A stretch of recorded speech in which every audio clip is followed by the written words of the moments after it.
Assalamualaikum warahmatullahi wabarakatuh. Di sini saya akan mempresentasikan dan menjelaskan hasil diskusi kelompok yang telah kami kerjakan mengenai Corporate Social Responsibility atau CSR di BUMN. Sebelumnya, izinkan saya memperkenalkan nama-nama anggota kelompok. Yang pertama, ada saya sendiri, Gustia Kumala Dewi. Yang kedua, Heri Indrawansyah. Yang ketiga, Ricky Effendi. Selanjutnya ada Susanti Editya Putri, Elizabeth Oktatika Prastiwi. Selanjutnya Zanu Fenti Riana. Lalu ada Rizky Setiawan dan Cindy Oktaviani. Langsung saja kita masuk ke pembahasan yang pertama, yaitu konsep dasar Corporate Social Responsibility atau CSR. Perusahaan sebagai pelaku bisnis harus menyadari bahwa tidak hanya sekedar menghasilkan laba yang tinggi, tetapi berkontribusi dalam memperhatikan lingkungan di mana perusahaan berdiri. Tanggung jawab terhadap lingkungan yang dimaksudkan merupakan konsep dasar Corporate Social Responsibility atau CSR. Elkington mengemas CSR ke dalam 3 fokus, yaitu 3P, singkatan dari Profit, Planet, and People. Jika sebelumnya pijakan tanggung jawab perusahaan hanya terbatas pada sisi finansial saja atau single bottom line, kini dikenal konsep triple bottom line, yaitu bahwa tanggung jawab perusahaan berpijak pada 3 dasar, yakni finansial, sosial, dan lingkungan, atau juga yang dikenal dengan 3P. Selanjutnya ialah definisi CSR. Yang pertama, menurut Kotler dan Nancy, CSR atau Corporate Social Responsibility adalah komitmen perusahaan untuk meningkatkan kesejahteraan komunitas melalui praktik bisnis yang baik dan mengkontribusikan sebagian sumber daya perusahaan. Yang kedua, menurut Cass mendefinisikan tanggung jawab sosial sebagai bentuk keterlibatan dari organisasi dalam upaya mengatasi kelaparan dan kemiskinan, mengurangi pengangguran, dan tunjangan untuk pendidikan dan kesenian. Yang ketiga, The World Business Council for Sustainable Development di dalam Rahman mendefinisikan CSR sebagai suatu komitmen bisnis untuk berkontribusi dalam pembangunan ekonomi berkelanjutan, bekerja dengan karyawan perusahaan, keluarga karyawan tersebut, berikut komunitas setempat atau lokal dan masyarakat secara keseluruhan dalam rangka meningkatkan kualitas hidup. Dari ketiga definisi di atas, dapat disimpulkan bahwa CSR adalah suatu konsep atau tindakan yang dilakukan oleh perusahaan sebagai rasa tanggung jawab perusahaan terhadap sosial maupun lingkungan sekitar, di mana perusahaan itu berada, seperti melakukan suatu kegiatan yang dapat meningkatkan kesejahteraan masyarakat sekitar dan menjaga lingkungan, memberikan beasiswa untuk anak tidak mampu di daerah tersebut, dana untuk pemeliharaan fasilitas umum, sumbangan untuk membangun desa atau fasilitas masyarakat yang bersifat sosial dan berguna untuk masyarakat banyak, khususnya masyarakat yang berada di sekitar perusahaan tersebut berada. Pembahasan selanjutnya ialah perkembangan CSR.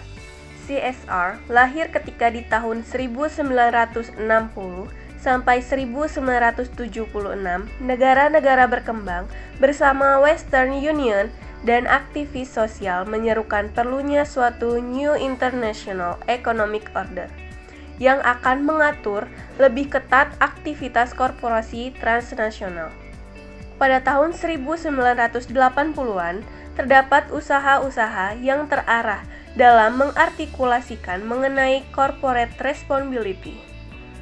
Pada tahun 1987, Persatuan Bangsa-Bangsa menerbitkan laporan yang berjudul Our Common Future. Laporan itu berisi isu-isu lingkungan sebagai agenda politik yang bertujuan untuk mendorong pengambilan kebijakan pembangunan yang lebih berpihak pada isu-isu lingkungan. Hal ini merupakan dasar kerjasama multilateral dalam melaksanakan pembangunan berkelanjutan. pada tahun 1992 telah dilaksanakan Earth Summit dengan tema utama mengenai lingkungan dan pembangunan berkelanjutan. Pertemuan tersebut menekankan pentingnya ekoefisiensi sebagai prinsip utama berbisnis dan menjalankan pemerintahan. Di Indonesia sendiri, kegiatan CSR mulanya masih rendah. Pelaksanaan CSR selama ini merupakan sebuah kegiatan sukarela dari korporasi. Kegiatan CSR bukanlah prioritas utama bagi korporasi di Indonesia. Namun, seiring dengan waktu, penerapan CSR di Indonesia semakin meningkat, baik dalam kuantitas maupun kualitas. Selain keragaman kegiatan dan pengelolaannya semakin bervariasi, dilihat dari kontribusi finansial, jumlahnya semakin besar dibandingkan dengan dana CSR di Amerika Serikat. Dilihat dari angka kumulatif tersebut, perkembangan CSR di Indonesia cukup menggembirakan. Angka rata-rata perusahaan yang menyumbangkan dana bagi kegiatan CSR adalah sekitar 640 juta rupiah atau sekitar 413 juta per kegiatan. Tujuan CSR atau Corporate Social Responsibility dilansir dari Harvard Business Review. Tujuan utama dari CSR adalah menyelaraskan kegiatan sosial dan lingkungan perusahaan dengan tujuan dan nilai bisnisnya. Tujuan lain dari CSR adalah: pertama, berkontribusi dalam pelestarian lingkungan sekitar. Yang kedua, berkontribusi dalam pengembangan masyarakat sekitar. Yang ketiga, menjalin hubungan baik antara perusahaan dan masyarakat. Yang keempat, menjalin hubungan baik antara perusahaan dengan pemegang kepentingan di luar perusahaan, membangun citra baik perusahaan yang membedakannya dengan pesaing, dan yang terakhir, mengurangi jumlah pajak yang harus dibayar oleh perusahaan dan memudahkan pengembangan perusahaan secara berkelanjutan. Lalu yang selanjutnya ialah legalitas CSR. Beberapa regulasi yang mengatur Corporate Social Responsibility atau CSR di Indonesia. Yang pertama, Undang-Undang Nomor 40 Tahun 2007 tentang Perseroan Terbatas. Tertera pada pasal 74 ayat 1 Undang-Undang Perseroan Terbatas.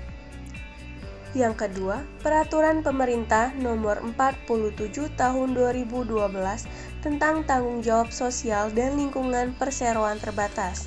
Pemerintah menerbitkan PP Nomor 47 Tahun 2012 sebagai peraturan pelaksana dari pasal 74 Undang-Undang Perseroan Terbatas di atas.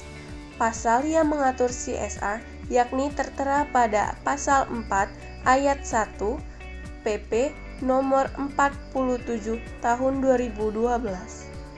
Yang ketiga, Undang-Undang Nomor 25 Tahun 2007 tentang penanaman modal, tertera pada pasal 15 huruf B Undang-Undang Nomor 4 Tahun 2009 tentang pertambangan mineral dan batu bara pada pasal 108 ayat 1. Yang keempat, Peraturan Pemerintah Nomor 23 Tahun 2010 tentang pelaksanaan kegiatan usaha pertambangan mineral dan batu bara. Yang kelima, Undang-Undang Nomor 21 Tahun 2014 tentang panas bumi pasal 65 ayat 2 huruf B. Dan yang terakhir, Undang-Undang Nomor 13 Tahun 2011 tentang penanganan fakir miskin, tertera pada pasal 36 ayat 1 huruf C dan pasal 36 ayat 2.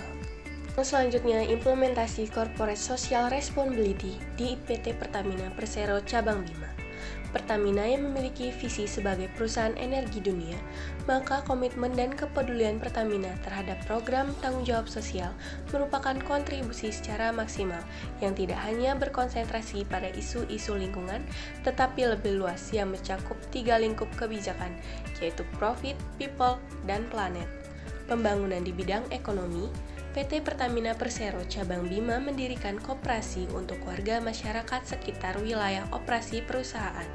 Namun, aktivitas pengelolaan koperasi warga yang didirikan tidak berjalan efektif karena sistem pengelolaan yang tidak maksimal.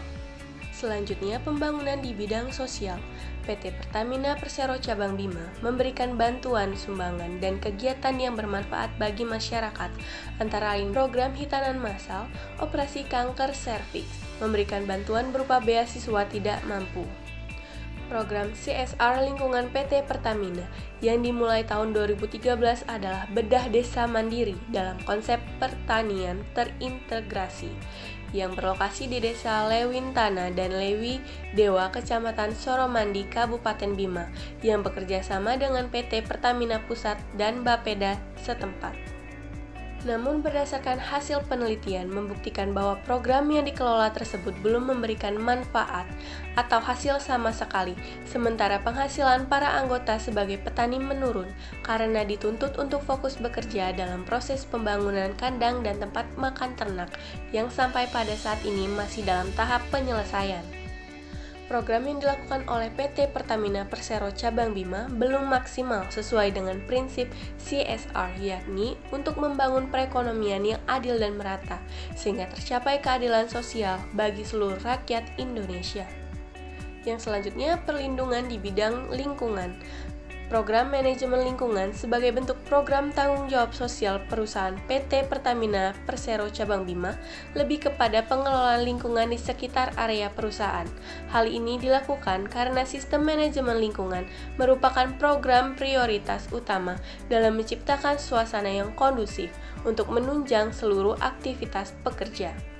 Adapun kegiatan dalam program tersebut antara lain penghijauan